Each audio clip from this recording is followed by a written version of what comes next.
Big corporations continue to double down on idiotic policies, and now they get to reap the benefits of all the backlash that's going out there, and their terrible policies just playing out in real time. First and foremost, we got Starbucks. We just talked about Starbucks not that long ago doing something stupid, and here they are again. Woke NYC Starbucks. Now a haven for junkies, drunks, and homeless? No. Color me surprised. Color me green with surprise. How about that one? A no-ho Starbucks. Oh, get it? It's supposed to be Soho, but it's in New York City. The Post, you guys, you're funny, is dealing with more than just a constant flow of caffeine for junkies looking to get their fix. Well, they're experiencing a constant flow because I think I seen a picture of somebody pissing. But anyways, junkies getting their fix. Yeah, they're just shooting up and then passing out in the seats, which is nice. They're hiring though. Hey, if you want to apply and clean up homeless shit on the benches, or you know, just nudge somebody to make sure that they're still alive. You know, just at least got a little bit of a pulse, and nobody overdoses on your premises. Okay, that you have to roll them out on the street and pronounce them dead out there because maybe they have like that whole Disney World thing where nobody actually dies at Disney. They just get declared dead in the parking lot. So technically, nobody dies at Disney. Anyways, the cafe at the corner of Astor Place and Lafayette Street regularly contends with drug users, mentally disturbed people, and homeless folk. Why do you need to be so redundant? Looking to take a nap, nod, whatever you want to call it. Starbucks got too woke, too fast.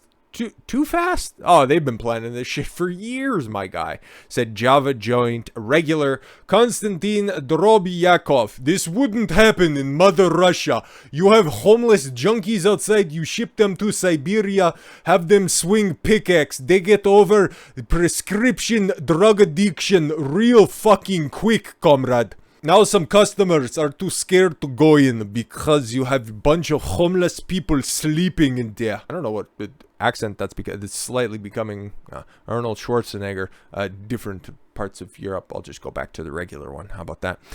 I got to be ready to kick people out and not give everyone a free cup of coffee. Yeah, got to give them the finger and they'll take a hand. Oh, you give them a finger and they'll take a hand. Hey, good analogy. I haven't heard that one in a long time, but it's nice. It brings back an old Soviet era talking point. I like it. I like it. This past week, the Post saw homeless people nodding off, washing their hair in a public sink, and being transported to the hospital from a recently unionized Starbucks. Oh, among the eye-openers.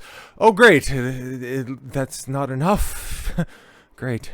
One man brought his own box of Cinnamon Toast Crunch. Oh, there he is, pictured right there. That's good. Hey, everybody likes Cinnamon Toast Crunch, right? A carton of milk and some Entenmann's mini cream cake before passing out face down on the table. His forehead down on the table, okay? And again, sure his head probably gets really heavy from all the drugs that are coursing through it. Anyways, afterwards he rolled spliffs as nearby paying customers tried to enjoy their lattes and frappuccinos. Why would anybody continue to go there? You should let them just fail by themselves. A mentally disturbed man in black trench coat talked to himself and screamed obscenities at a communal mirror near the bathrooms for 30 minutes. But hey guys, we should go after this stuff with kid gloves, okay? Homeless people have just caught a tough break. It's not like the overwhelming majority of homeless people enjoy being homeless. And then especially in San Francisco, I know different coast, but still, it's not like they're paid to be out there on the street. Like, come on, these are people who have just had a difficult time, okay? They caught a tough break, okay? It's not like they're all like this. There's a guy over at the bathrooms making people really uncomfortable, one customer told an employee behind the counter. 2 police officers, one of whom carrying a riot shield, eventually removed him without incident. Well, that's nice. Probably brought the riot shield just in case he passed out a little bit so that they just have an easy way to carry him out. There's also a foul odor and garbage buildup at the location. I thought you were just referring to the people that you have pictured. Anyways, nothing like the smell of BO and urine with your morning coffee. A next-door user commented in response to a photo that showed snoozing squatters lying in a booth surrounded by trash, tote bags, and luggage. On Friday, EMTs were called to assist the man who had passed out on the steps, blocking an exit. He regained consciousness and entered the ambulance with help of paramedics. Oh, see, that's so nice, right? They can't sell coffee to anybody to come in because it's just littered with homeless folks, and that's great advertising, of course. So, hey, at least they have the opportunity to make a 911 phone call because somebody's ODing in your customer area. Okay, the lobby's getting a little bit too disgusting, so we don't need a rotting corpse or anything like that kicking around, okay? Oh, that's not very nice. You don't know his name. It says an apparent vagrant sleeps inside the Astor Place Starbucks. Hey, man. He's got a lot going for him. He's got croom cake. He's got a gallon of milk. Is that a family-sized box of Cinnamon Toast Crunch? That's funny. He doesn't have a family. Anyways, once Manhattan's largest Starbucks, now outsized by the 23,000 square... What the fuck? A 23,000 square foot Starbucks? Lord have mercy. And Roastery in Chelsea. That sounds very fancy, but it's in Chelsea. So instead of homeless, they just have a bunch of rainbow flags everywhere. The Astor Place location is a go-to spot for the destitute, said Dave. Hi, Dave. A 28-year-old homeless man from Boston. Oh, just another reason to shit talk New York. I see what you're doing here, okay? Got to keep that Yankees-Red Sox rivalry alive. You got phone charges and nice couches, he says. Ever since those black guys were arrested at the one in Philadelphia a few years ago. Oh, he's super from Boston, okay? Nobody really wants to touch you. Employees might come back over here and very quietly ask sleeping people to wake up and move on. But then those same guys go right back to sleep. The cops will show up if someone's dangerous. But I don't know if that guy's like homeless or anything. Like he looks a little too well kept to actually be homeless. Like I think he might be coming in for like, I don't know how far away like public transit is or anything like that. So he just has very eclectic taste in luggage, perhaps. Trash bags and zebra stripes. It's a look, I guess. Critics say it's Starbucks' own fault if shops have been commandeered by derelicts, drunks, and dope pushers. Dope fiends. Come on now, I don't think anybody's selling anything. You should write that down because that'd be a good headline. After they made their bathrooms public and even put a syringe disposal box in some of them.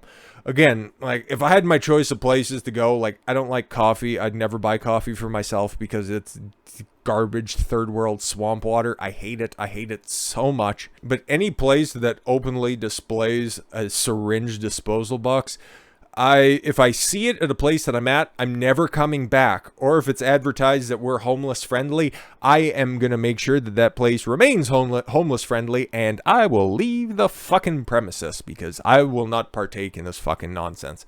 Speaking of which, I like my domestic vehicles. I personally have one that's made by GM. Don't want to out myself or anything like that or seem braggadocious about my choices, but I'm a big fan of domestic vehicles. And any opportunity that I take to dunk on Toyota, just the disposable razor of vehicles, we might as well take it. And it involves sponsoring a drag time story hour type thing. You'll love to see it. Toyota sponsors lessons on first steps of drag artistry for children. Oh my god. Okay, we talked about some people with mental disease beforehand, and here we are again. What are drag queens gonna teach? Like, obviously, like how to shift a Corolla with your butt cheeks? Like, what are we doing here? Or I guess everything's now paddle shift if you even want to do that. Do they even sell standard transmissions anymore? What was the point of learning how to drive one of those? I guess if you like the classics, which is not any of this shit because this is all fucking haram. Anyways, and look at all of those fat fucking wine moms in the background just waddling this along, slapping their fins together. Just look at how progressive we are. This will look so good on Facebook. Yeah, fucking fat whales. Damaging your kids. There's nothing wrong with drag if you want to do it among consenting adults. Just stop the sexualization of kids and we'll be fine. But if you're going to continue to do it, I'm just going to continue to call you unstable fucking weirdos. A Toyota-sponsored event for Alphabet Mafia youth. No, just progressive activist parents indoctrinating their children. Let's keep it a stack. That featured a performance from a drag performer and a workshop on the first steps of becoming a fabulous drag performer. Do you just like not want to have grandkids? Do you want to set your kid up with an additional 40% likelihood of trying to do something bad for their future? Just saying. Because first it's trying on mommy shoes. Next it's saying you want to turn your Audi into an innie. Yeah. Going on puberty blockers. I hate you all. I hate you all. The event called Models of Pride. Oh, Lord. Yes, where they show you Toyota's new lineup for the 2024 season. Which ones most conveniently fit up their ass. Again, why is everything so sexualized? Oh my. This is just, it's so degenerate. Like, there's no other way to properly describe it. It's such open degeneracy. Even growing up, like, even the cartoons that I like the most scantily clad cartoon character I can think of, and the only one that I really wanted to fuck was April O'Neil from Teenage Mutant Ninja Turtles. Like, outside of that, like, there was very little sexuality. Like, you had what was it called? Magic School Bus or something like that. Nobody wanted to pull Miss Frizzle's hair, okay? They were going on science trips. They were shrinking down the Magic School Bus to go in and learn about the circulatory system. They weren't going into some kid's little fucking dick, okay, to just make sure that they're properly assigned their right gender at birth. Oh Lord, I hope they don't reboot Magic School Bus and fucking do that now that I put that out in the ether. Just imagine that's gonna fucking happen, how degenerate that shit'll be. But anyways, like, I'm not that old. Like, I joke about being a man of a certain age, but I'm 32 and I grew up in the 90s and early 2000s, and just the things like Arthur, Power Rangers, Magic School Bus. Okay, just trying to think of the other things that I was watching at the time, but that was the stuff that I was watching, and you learned a fair amount of just broad general knowledge that was out there, okay? And it was just healthy relationships between friends and respecting your parents and respecting authority figures back when they were respectful. But now, if they're pushing shit like this on kids, how could you possibly refer to them as anything but just indoctrinators and activists? Oh man, thank God that China is on the brink of collapse. Otherwise, they would win. Anyways, let's see what Toyota's sponsoring here, what kind of nonsense they are.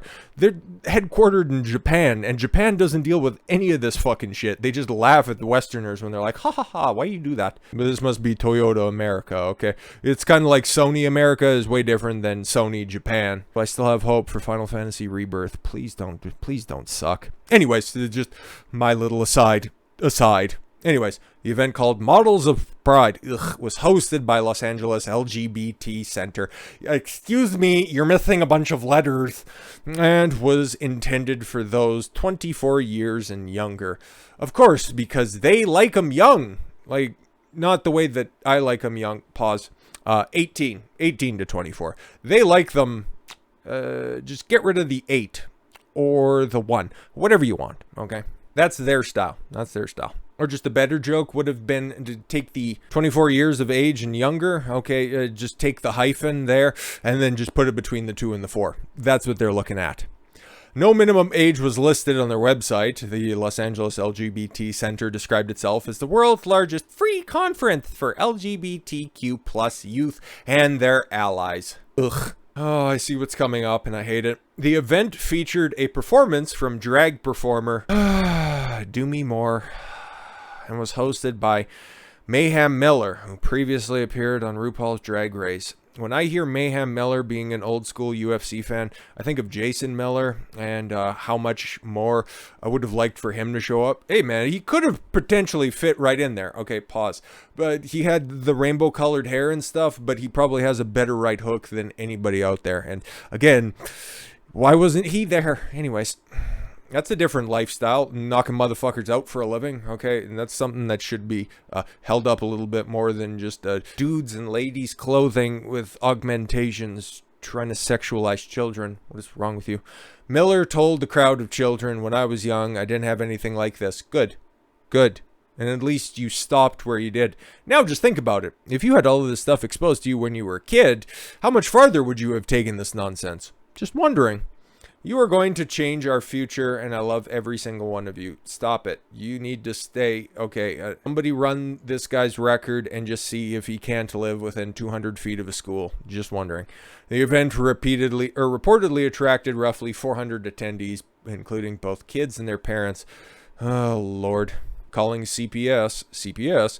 Models of Pride also hosted breakout workshop sessions, including one titled Drag Isn't a Race. What? I hate how that was co-opted from really cool car events. Now, as a man, if you say I like drag racing, you get cross-eyed looks until you have to explain. It's like, no, like funny cars. No.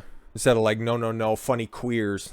That focused on learning the history of drag and taking the first steps to becoming a fabulous drag performer. I think that just involves like a wig, extensive eyeshadow, and severe daddy issues. A workshop titled, Where Do You Fit In? Stop. I know where you're going. Stop right now. Explored the LGBTQ plus community's subcultures. In order to find your chosen community. All right, groomer. Toyota donated over $100,000 to Los Angeles LGBT Center on an annual basis, and as does George Soros Open Society Foundation. Cedars-Sinai also gives $100,000. Well, yeah, of course. As they're gonna go down there in detail, it's a huge medical institution. So yeah, again, you just put down the $100,000 down payment, and then you just have a whole bunch of different people dependent on big pharma for the rest of their life. Yeah, is a down payment on an assurance that you're going to have future customers for life. Okay. As does Gilead and several other companies in the pharmaceutical and healthcare industries. Fucking surprised I am not. Breitbart News has previously documented connections between the healthcare industry and the movement to normalize transgenderism. Yeah, it's good business for them. Fuck the future generation. Well, unfortunately, that's what some of these people are doing, so less said about that, the better. So that's what Toyota and Starbucks is up to. Two different degeneracies, but at the end of the day, same shitty outcome. With all that said, thank you all very much for the gift of your time. I've been Don Consuelo. I want you to follow your gut and get after it. Take care, everyone.